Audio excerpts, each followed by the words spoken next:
going away party, and we were standing in line with the Spokane police chief. And he introduced himself and wanted to know who we were. And Dave and I told him who we were, and Dave started bragging about me. And it's actually nice to have people say nice things.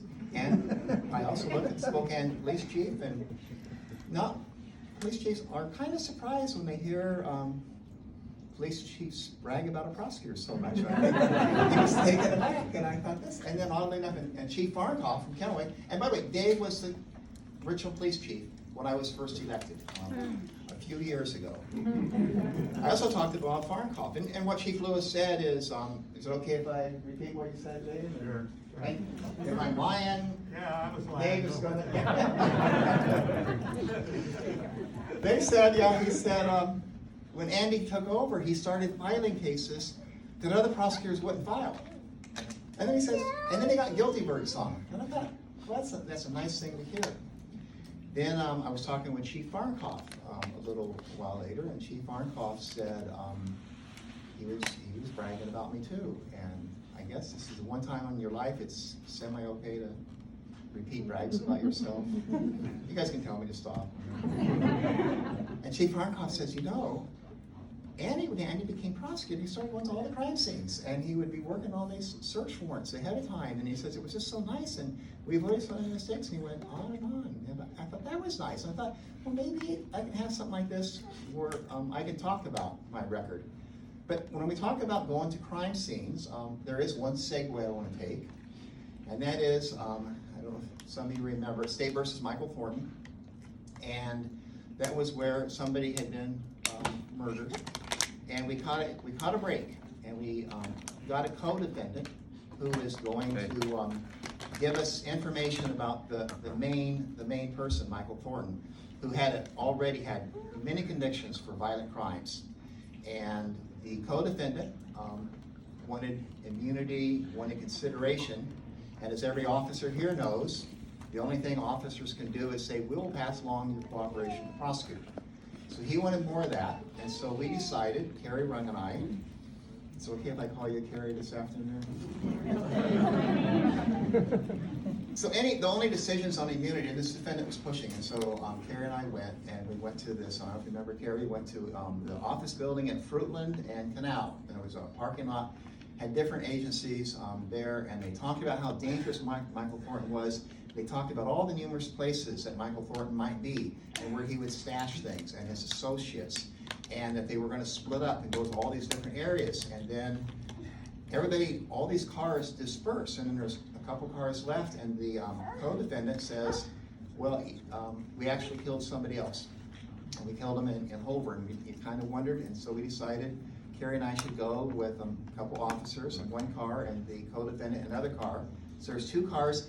Go to Hover, and it's a lagoon, and so you go down. Hover's in the middle of nowhere, and you go out around this route. You go on this road, and it comes around on the other side of the lagoon. And so Carrie and I are in the police car, and the detectives, they take the defendant out and they go in the bushes, and then it comes back, and they say, we actually found the second body. This guy's telling the truth. This is really bad. And I just wanted to give you guys a heads up that I'm gonna go back and join. And so Carrie and I are in the back seat of the patrol car, and then we see on the other side of the lagoon, on this isolated road, we see a car with headlights, and it's coming closer and closer to us. And we remember this briefing about how dangerous this guy is, and this guy likes to come to Hover Park. And Carrie and I, you remember this, Carrie? We're getting nervous, and this car is coming closer and closer. We have no idea, there was no report that another car was going to be joining us. And it gets closer and closer. And then Carrie and I made an interesting discovery. We decided that maybe we would put some distance between ourselves and the car. It turns out when you're in the back seat of the detective's car, you're locked in. And when the car finally came closer, it was a Benton County Sheriff's car. And I don't know if anybody's been happier to see a law enforcement car than Carrie and I. And speaking of Carrie, there's a trial I want to talk about, and Larry, you were the case detective, and you sat through this, and it was a murder, conspiracy of a murder, awful, complicated case, And there was a witness who testified, and she was talking, and she was the sister of the defendant, and she just talked about how bad law enforcement handled it, how mean the prosecutors are. And I had, I like to use legal pads. I could tell the jury was mad. They were mad at Larry, they were mad at me, they were mad at Carrie, they were mad at everybody associated with the case. And I thought, we gotta get her off the stand. This is she's just killing us. So I like to think on my feet. So I take this legal pad and I write, "Do not cross." And Carrie's ignoring me. And I underline "do," I underline "not," I underline "cross." And Carrie is like, and then she finally, and incidentally, I'm kind of supposed to be her boss. She has this thing, and she just looks at that, and then she looks at me, and then she just kind of goes.